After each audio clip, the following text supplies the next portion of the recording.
Welcome to Leadership from the Heart, the podcast that dives deep into the world of operational focused leadership.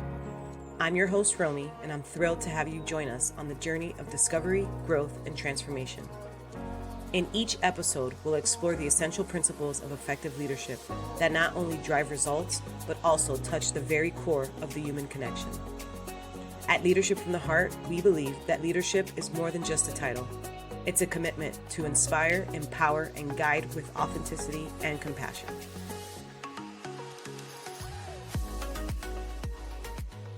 Welcome back, tribe, to another episode of Leadership from the Heart. In today's episode, we're covering the top 5 of 15 essential characteristics for effective leadership. This will be a 3-part mini-series, so let's go ahead and get started with part 1. These characteristics are in no particular order, just the top 15 overall. Each episode sequence we'll cover the characteristics, we'll review the definition, we'll provide some illustrations or some examples, and then of course we'll give some tips on how to improve. Our first characteristic is visionary. A visionary is an individual who possesses the ability to think creatively, strategically, and long-term. They have clear, inspiring, and an ambitious vision of the future and can communicate this vision to others. Visionaries often anticipate trends, foresee opportunities, and guide their team towards shared goals. Why a visionary leader is so important? It's because they have a clear and compelling vision for the future, and they know how to inspire others and guide them towards that shared goal. One of my favorite examples of a visionary leader is one that we all know, Walt Disney. And even though he passed about 60 years ago, Walt held a vision of creating a magical world where families could escape reality. This vision led to Disneyland and Disney World. His imagination and his ability to convey the vision so clearly has led to the continuation of creativity and has continued to inspire generations of people all around the world. How can someone develop a visionary mindset? Read widely. This means to stay informed about industry trends, global affairs, and emerging technologies. Just be well-rounded in your reading. 2. Set long-term goals. Define clear and inspiring long-term goals for yourself and your team. 3. Encourage creativity. Foster this culture that values and encourages creative thinking and idea generation. Something that has helped me clearly see my vision is writing it out. For me, thinking about it doesn't really bring it to life. It sort of lives in this fantastical place in my mind. Once written out for me to see and take a look at, I'm able to think a lot clearer about the vision and the different paths to achieving it. Our second characteristic is adaptability. Adaptability refers to the capability to adjust and thrive in changing circumstances. Adaptable individuals embrace uncertainty, stay open to new ideas, and quickly pivot when necessary. They view challenges as opportunities for growth, demonstrating resilience and flexibility in the face of evolving situations. Adaptable leaders navigate change and uncertainty, making informed decisions in dynamic environments. I believe that this is the newest, highest form of currency for any employee in an organization. Times are ever changing and they're changing quickly. This is something that you can adopt and offer your organization. Being an employee, and more importantly, a leader who can adapt well to new circumstances, is not only desired, it's rewarded. Being non-resistant to change does a couple things in your favor. 1, you don't spend your time and energy being pessimistic about the change, but instead you're likely to start thinking about how you can leverage this change and what opportunities lie dormant within this evolution. The newest evolution of tech is AI, and it's the newest fear that everybody has. And while I'm not sure what it brings for the future, I'm not spending my time ruminating over it. I'm actually spending my time leveraging it for what it is right now. And some would say that that's naive, and they could be right, but I'd rather focus my time and my energy making the most of it by learning what I can and seizing any opportunities it brings. How can someone cultivate adaptability? They can embrace change by approaching change as an opportunity for learning and growth. 2, you can learn continuously. Stay updated on new skills and knowledge relevant to your field. And number 3, stay positive. Be optimistic. Cultivate a positive mindset to navigate challenges with resilience. Characteristic number 3, decisive. Decisiveness is the ability to make firm and effective decisions promptly. Decisive leaders consider available information, weigh options, and take action. They do not succumb to analysis paralysis, instilling confidence in their team through their ability to make timely and well-considered choices. Decisive leaders have confidence in their team and drive progress. I see more leaders struggling to make decisions nowadays. It could be an overall correction where the pendulum is now swinging the other way. But what I've noticed is that these leaders hesitate because decisions feel heavy with responsibility and consequences. And while they may not realize it, not deciding is still a decision, and it's usually not a good one. As a person, you make hundreds, if not thousands, of decisions every day, but you don't even notice them because it's part of your norm. Making a decision as a leader is no different. It's a very similar method. You gather information, you weigh the pros and cons, and you make the best call you can at the moment. The hesitation comes from the belief that your decision as a leader is irreversible. And while some might be, most decisions are not. So I suggest start practicing by making small decisions quickly and confidently. The outcome will either be great or a signal to choose again and choose differently this time.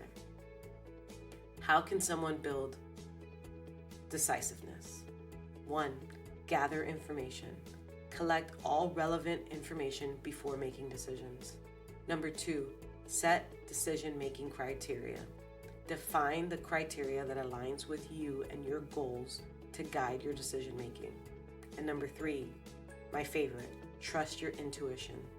Develop trust in your instincts, especially when time is a crucial factor. Characteristic number 4, empathic. Probably my favorite. Empathy involves understanding and sharing the feelings of others. Empathic individuals are attuned to the emotions of those around them, showing compassion and consideration. They actively listen, validate other people's perspectives, and demonstrate genuine care, fostering a positive relationship and a supportive environment. Empathic leaders understand and connect with their team, making a positive and supportive work culture. We often talk about this a lot on the podcast because it's just like adaptability. Being an empathic leader is equally or just as important as being adaptable. It is the new currency in the workplace. And having a leader who cares is important. When leading people of different generations, the one thing that is constant is empathy. People often ask me for advice on leading this new generation, Gen Z. And as a millennial myself, I never quite understood why people thought my generation was so difficult to work with. And while I understand that there is a change in what employees are asking for nowadays, and it's quite different from the silent generation and the baby boomers and what they looked for, I've always seen it from such a simple perspective. Despite all the complexities that people have that make them unique, at our core, we're very simple. We just want to be heard, valued, and cared for. Everyone wants that. And this new generation might need more one-on-one time or more words of encouragement, but that's easy when a caring leader focuses on what matters, the people and the results. So how can one develop empathy? The first is to practice active listening. Fully concentrate, understand, and respond to what is actually being said. Number 2 is to see perspectives. Put yourself in the other's shoes to understand their viewpoints. Usually people don't hear what you're saying until you hear what they're saying. And number 3, show compassion. Express care and concern for the well-being of others.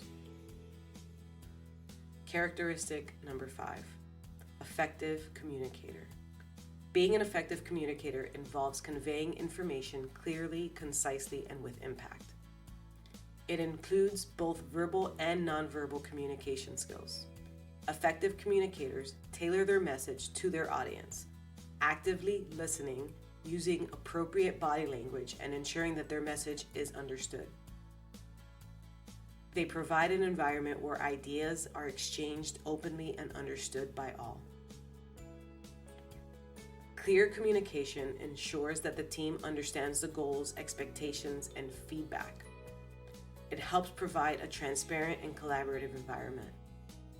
When I coach on effective communication, I emphasize on a few key principles. 1, leaders should always have regular scheduled meeting plan. It could be weekly, bi-weekly, or monthly. And if there's nothing substantial to discuss, it's perfectly fine to cancel the meeting. But you as a leader should always have meetings with your teams planned. Number 2 is having an agenda. Every meeting should have an agenda. Without one, it turns into a casual get-together, risking what we all hate, wasted time, because we'll often drift into discussions that have nothing to do with why we set up the meeting. We start talking about unrelated topics, and this is a common pitfall for corporate settings. So have an agenda, follow the agenda, and respect people's time. Number 3, most important. When addressing a group, understanding your audience is important. Communication is about conveying a message to others, not to yourself. Speaking in a clear rhythm, tone, and using language that is familiar to your audience is crucial. And while you may be well-versed in the content, the goal is to help them understand the content too. So be sure to know your audience, speak clearly, use the rhythm and tone appropriately. How can someone improve communication? Number 1, be clear and concise. Communicate ideas in a straightforward manner. Don't speak in circles. Number 2, tailor your message. Adapt your communication style to your audience. Very important. Number 3, seek feedback. Encourage feedback to ensure your message is being understood. This is often called a feedback loop, where you convey a message and then you can ask, when appropriate, what that person or people heard, and make sure that what the message you think you conveyed is the message they understood. And with that, we conclude our first 5 of 15 leadership characteristics needed for effective leadership. Remember, this is just 1 of 3 episodes. I'm going to go ahead and close out with much gratitude. I know your time is precious, and we always appreciate you spending it with us. Until next time. Thank you for joining us on another episode of Leadership from the Heart. We hope that you've gained valuable tools and inspiration to transform your leadership approach and create lasting impact within your organization. If you enjoyed today's episode, please be sure to subscribe, rate, and review our podcast. Your feedback means the world to us, and it helps us reach more aspiring leaders like you. Remember, leadership is a journey, and it's one that we're all on together. So until next time, lead with purpose, lead with empathy, and lead from your heart. This is Romy Montperuz signing off, reminding you that your leadership has the power to shape a brighter future for all.